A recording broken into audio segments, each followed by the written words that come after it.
Happy Wednesday! Happy mini training day, everyone. I am so excited to be back doing these.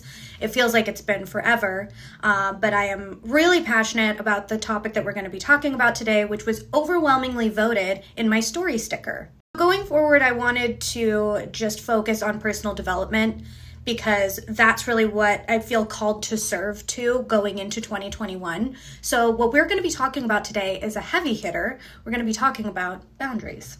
So first things first, as far as boundaries go, this is not one size fits all at all. And the most important thing that you're going to have to learn about the journey with boundaries is, number one, it is trial and error. When we're talking about trial and error, we're going to blaze right through to number two, which is doing an energetic check-in. So whenever you feel a little bit uneasy about a situation that happened and you do a check-in and you're like, that didn't sit right with me, that's the catalyst for the boundary you're going to set. This takes presence, this takes time. So what you're going to want to do is, if this is a new journey for you, possibly journal every night and just see how you felt throughout the day. It can be mundane, it can be a lot of work, but it's worth it. And the best way to journal on this, number three, is ask yourself what you would rather have had happen. And what are all the pieces in place that needed that attention? For example, let's say someone at work asked you to do something and you felt completely overwhelmed by adding it to your task list, when instead, perhaps you could have said no or delegated it to somebody else, and that would have eased your workload. So now that you have the presence of mind and your game plan for what you wish would have happened, we move on to number four, which is vocalization. This is the practical application for what you wish would have happened, and that means practicing saying no. Now, I understand, way easier said than done. I get it.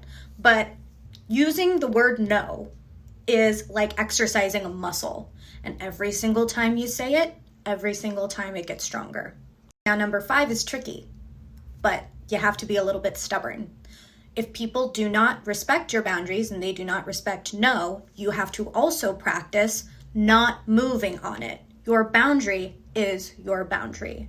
So if someone tries to fudge the situation and says, oh, but can't you? Are you sure there's nobody else? Nobody can do it. You stand firmly in the ground and you say, no.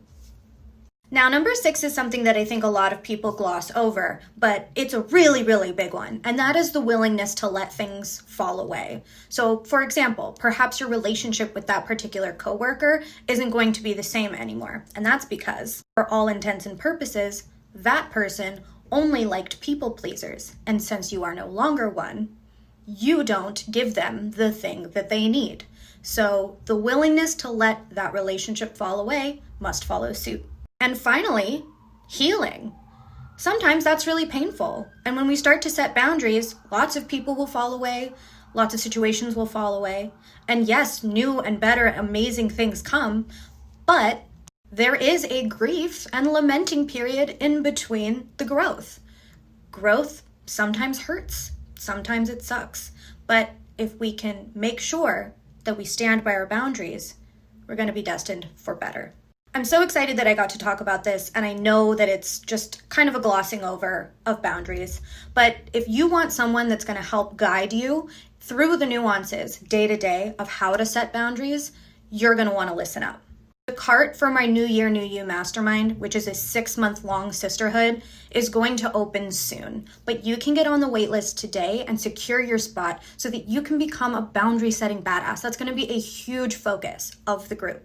So secure your spot, because I'm only taking a few people, by swiping up and getting on that waitlist. And if you're ready to hop on a call and you want to secure your spot right away, just DM me.